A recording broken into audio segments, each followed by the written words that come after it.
So this boat hasn't been black for probably about 5 years, according to the owner. So all this you see here, the shiny exposed silver, that's exposed steel. There's just no blacking left whatsoever on this bit here, so let's blow a bit more of it off.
So that's took way longer than what it should have really took. It's in a bit of a bad old way. As you can see, what was silver is now starting to turn a rusty colour. We're losing the light tonight, so stayed late to do this. It's just gone 5. Usually home by 4, but there you go. Clocks have changed, so it's darker now.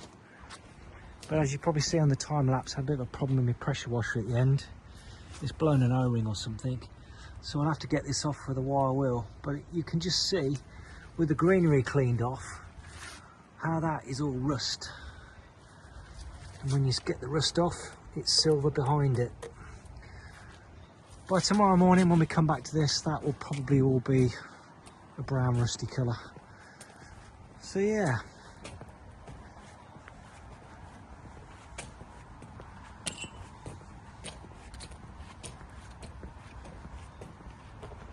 He's had his money's worth out of that, methinks.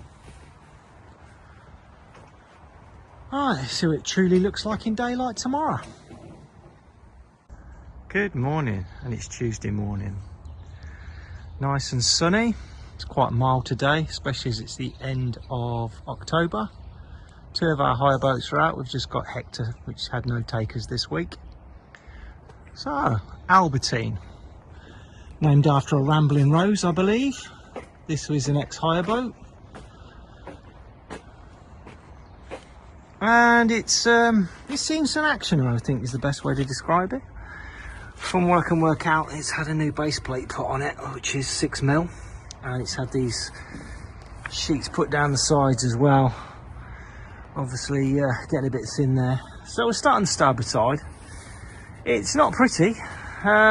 This guard iron's not been welded underneath fully. As I say, back in the day it wasn't common practice to weld, and they just tack them, and this is the result. You get rust along the line there. Moving down the side, this outlet here, the steel's been delaminating over the years, and that's starting to get a little bit thin there. At some point that is going to want a plate welding around that, and the inlet taken out and reseating. So yeah, again, along this waterline here, I've got an awful lot of rust. Sides, well, this boat doesn't live in a marina, it's continuously cruising, which is on the plus side for it really. So the plating runs out here, and yeah, we won't know about deep pits until we've got into it with a wire wheel and ground it all back. It's quite well disguised at the moment. I'm not expecting much in the way of pits though, to be honest with you, down the sides. There might be 1 or 2. Oh, it's got some little love bites here. I don't know if you can see that with the camera. There's a bit of an indentation here. That's usually when it was a hire boat and they get it wrong going into a lock and put pressure on the side of the boat with a lock gate. Around the front here, it's all holding together. It's got some dents. It's seen some action. Moving on to the port side, same old story. As I said earlier, my pressure washer crapped out. All the bits are in order for that with Amazon. Thank you very much. So I'm going to have to get in here and clean this up with the wire wheel on the grinder. But you can see just how much rust there is on there for leaving it for 5 years. Just no blacking left at all below the waterline. Outlet here, it's not as bad as the other one. We'll try and clean that up, do something with that. Yeah, it's fairly good, but like I say, good old pit there. But like I say, once we get the wire wheel on the grinder and clean it off, it'll give you a true perspective of how deep that really is. And they've plated this side as well. Looks like they've done about half the length of the boat. Gone rusty as I said it would overnight. We'll clean all that back off again with the whizzy wheel. So, moving round to the rudder cup. Yeah, that's got a lot of play in it. It's serviceable, but it's got a lot of play in it. Propeller, no real big nicks or chips out of it. It's perfectly serviceable, it's not bent. And stern gear looks good, there's no play in that whatsoever. These little divots here where the rudder comes round and touches like that, I think you see that. It's worn a little bit of a V into the counter. We need to weld that up because the other side of this is the diesel tank. So all in all, Albertine needs a bit of love really. We'll see what we can do.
Albertine.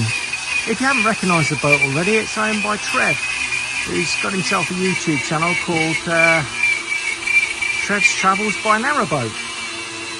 Well, because the weather's a bit unpredictable today, we've decided just to prep one side first and get some blacking on it to get it sealed up, so we haven't got a lot of exposed metal.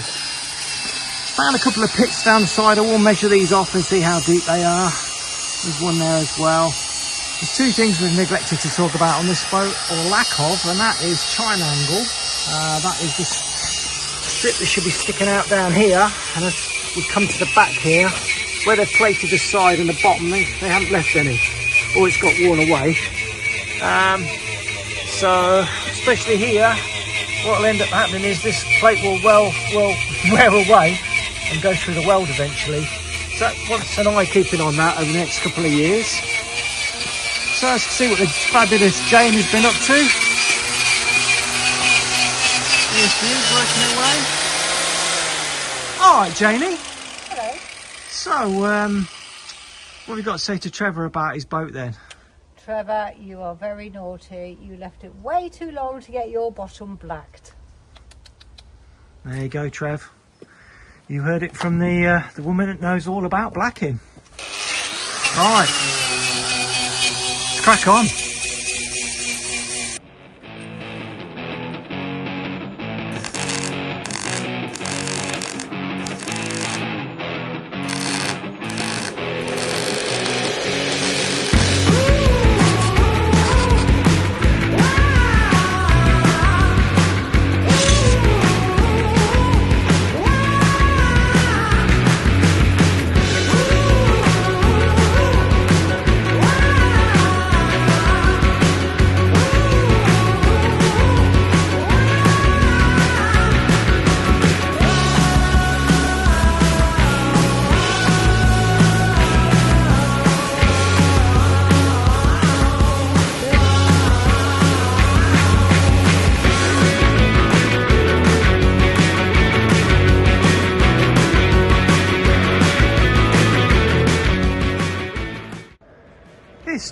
Wednesday morning, and as you just seen on the time lapse, we've got the port side all cleaned up.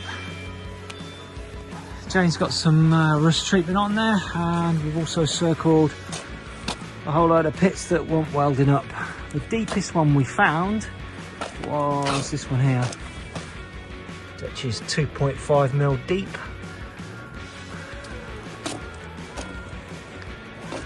Yeah, there's a few that we need to do. We have run into a little bit of a problem around the back, and that's that now we've cleaned up around the counterband, the diesel tank's leaking.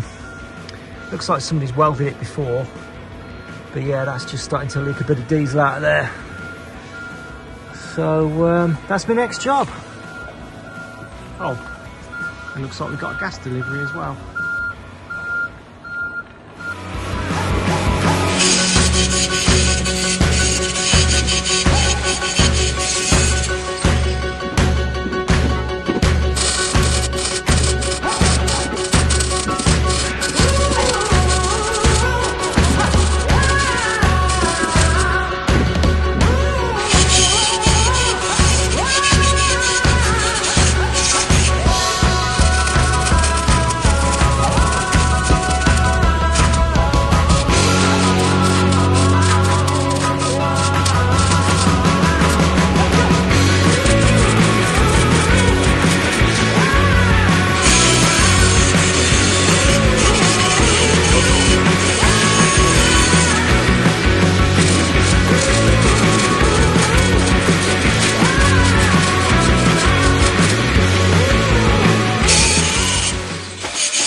That's that welded up, no more leaks there. Also interestingly found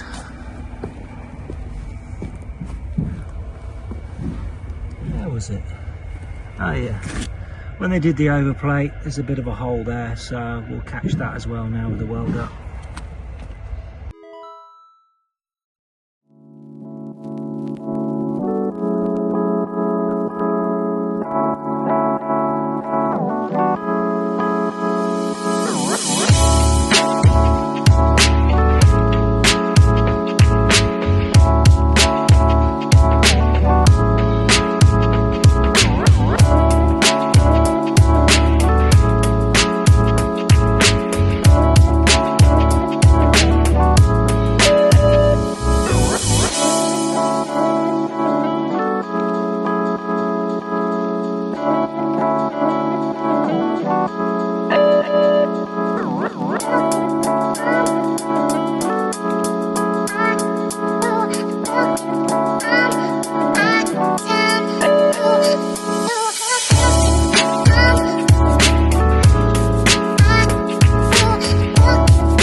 Good morning, and it's Thursday morning. Bit of a damp, drizzly one today.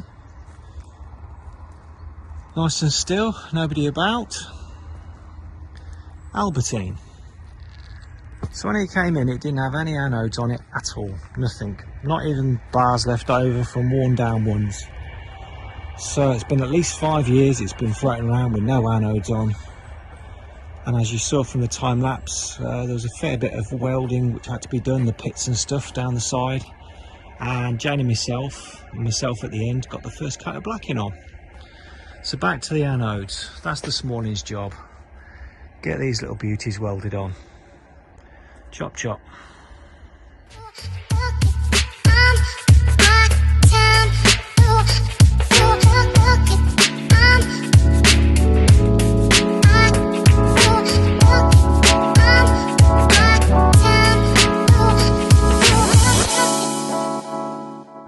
Well, good morning, and it's a bit of a damp Saturday morning, but Trev's boat is all done, Albertine, ready to go back in the water.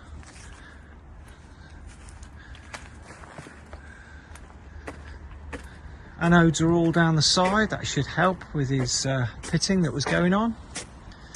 Jane got another coat of blacking on there, on Thursday afternoon. We've stopped the diesel tank from leaking, and he's gone for the stealth pack.